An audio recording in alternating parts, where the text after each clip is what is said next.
Well, good evening, Glue Troopers, and I have actually wrote things down today, so I won't forget like I did yesterday.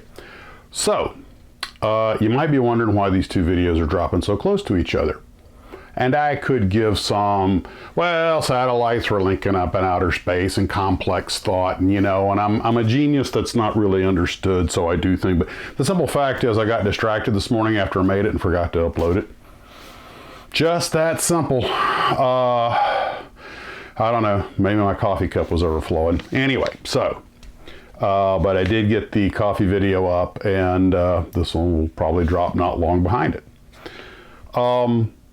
So, first thing to get off with is my mea culpas. I was ragging on NASCAR the other day about, with the whole, there's no crying in NASCAR.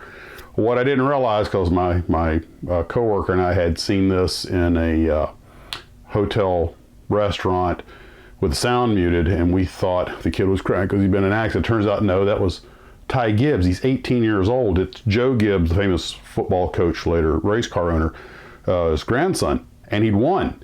And he was just having an emotional moment. He wasn't actually crying, he was tearing up a little, because he wins in front of his grandfather. I mean, okay, tears of joy, and I take back what I said. I'm a big enough man, know what I'm going to say. Those kind of tears are always welcome, tears of joy. And can you imagine what it's like being an 18-year-old NASCAR driver and you win a major race? You got, if you're lucky, 30 years of driving ahead of you. You got to live up to that. I mean, they said Neil Armstrong had a depression after he got back from the moon because he was 38 years old. He'd been the first man on the moon. What do you do for an encore? What do you do for the rest of your life, So here, this kid 18, he's off to a good start, but now you got to live up to that. I mean, whoo-hoo, and I thought I had pressure in my life. So anyway, Ty, I apologize. Mark sent this Glue Trooper image I like. And thank you, Mark. Now, here on the diorama, I'm gonna, now of course obviously I have it right here, but instead of moving the camera around, I took some pictures earlier. I took some pictures before I dull coated it. I just got that, but now I've dull coated it, and I just got done putting the floor wax on the eyes and the blood and things to make them, give them a little bit of shine. But I'm happy with the way it turned out. This little F86 right here is actually from the Pagila kit. And I want to thank the gentleman who gave this to me, because he actually called me again because he'd been watching the videos, and he saw I didn't have the center spine in place. Like, did you lose it? Do you need another one? He's a very helpful fellow. I'm very grateful for that. But I was holding it off because I was going to put it in last, because I was trying to do the radiation thing. It was easier to detail it with it out. And so you'll notice that there are bite marks. I mean, this is not like their first engagement. These two have been going at it for a while. And of course, Godzilla has his radiation breath, which there's actually a burn on the mutant's shoulder underneath the cotton radiation breath. But the mutant, although of not particularly high intellect, it is still a sentient creature. It's able to reason, and it's able to use weapons. So the way I have it posed here is it is hitting Godzilla, ripped off the top of that tower and show how strong it is, and is hitting Godzilla with it, which is why Godzilla's breath is deflected off to the side. And you can see the scratch marks on the mutant's chest where Godzilla got a piece of him earlier, and you can see the bite mark, or the claw mark on the Godzilla's leg and throat, where the mutant's literally gotten his hooks into him a couple of times. And actually, I'm pretty happy with it. I'm going to let it harden overnight, and then I'll see if I can find room for it in the Godzilla Pantheon up on top of the shelf.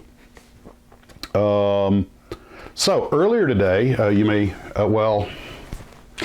spoiler, earlier today a box showed up. So, well, let's go to 4 p.m. Max and let him tell you. Yeah, that's okay. I'll wait.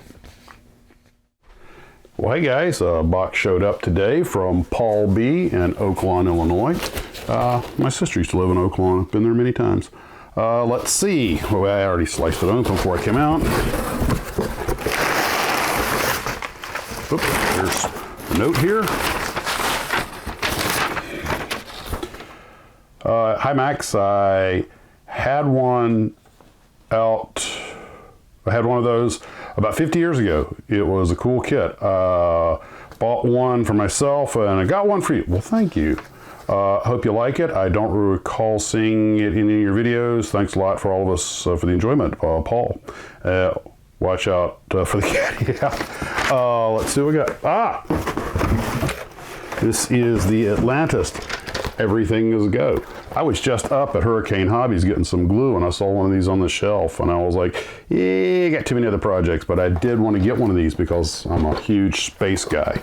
And of course, when expertly made looks like that. And this is also one of the kits they said, I believe, that was selling extremely well, especially since the lockdown. Well, thank you, Paul. What else we got here? Okay, packing. All right, very good. Paul, I appreciate that. I hope things are going well up there in Illinois. Hope you're not getting too cold. Well, like I said, I just got back from the hobby shop. I'm going to get working. And guys, I'll see you on tonight's show. Model on. So, yeah, that.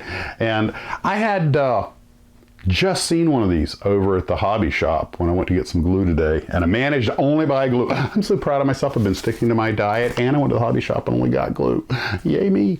I had this kit a long time ago when they first started repopping it, but I never built it. I sold it to somebody.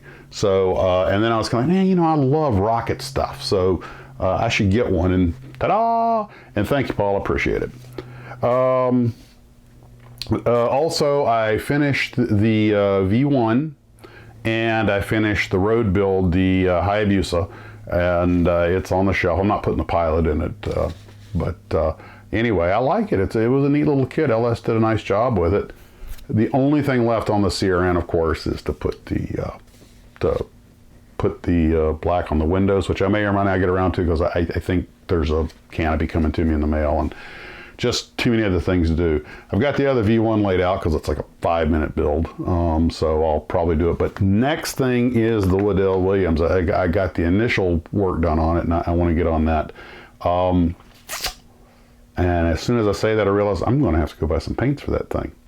So that's pretty much it. I didn't have to do that daily errand I mentioned in the previous video.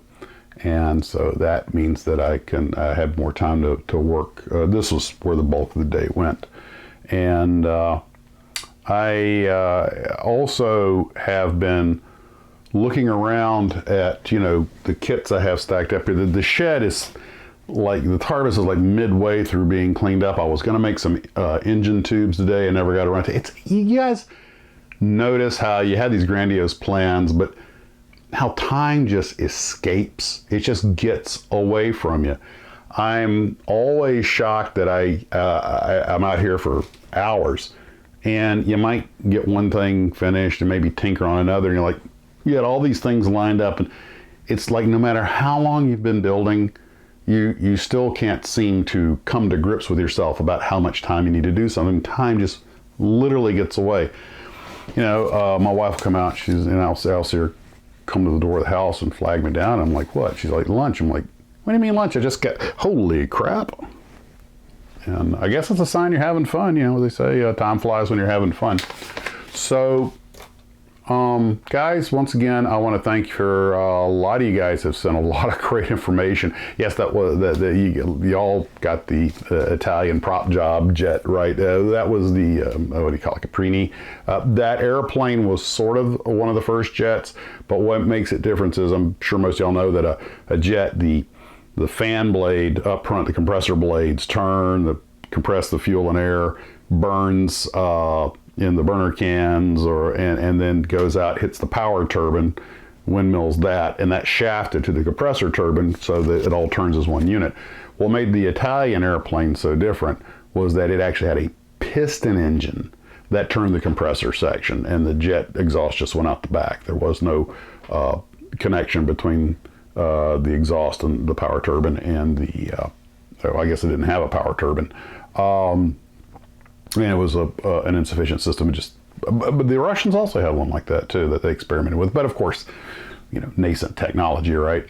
So that's about all I got. Now, I'm going to sign off here. I don't know if I'll get any content out tomorrow because tomorrow's my last day at home before I go to work. And I'll be off on safari for 4 days. I haven't decided if I'm going to take a model with me yet or not. I have to look at my schedule. But I think I will. If I remember, the first day is pretty short. It starts early, short day, and then we have a lot of time in the hotel. So, yeah, I'll probably take a model with me. I've got a couple more Japanese aircraft over here of the older, like the two I just built, so I'll probably take them. But I need to find a bigger lunchbox for them. Well, guys, I hope you're having a wonderful evening. Want to wish everybody, while I'm gone, if I don't get a chance to put anything out, just want to wish you a good next week and weekend, and I'll see you later. Take care. Model on.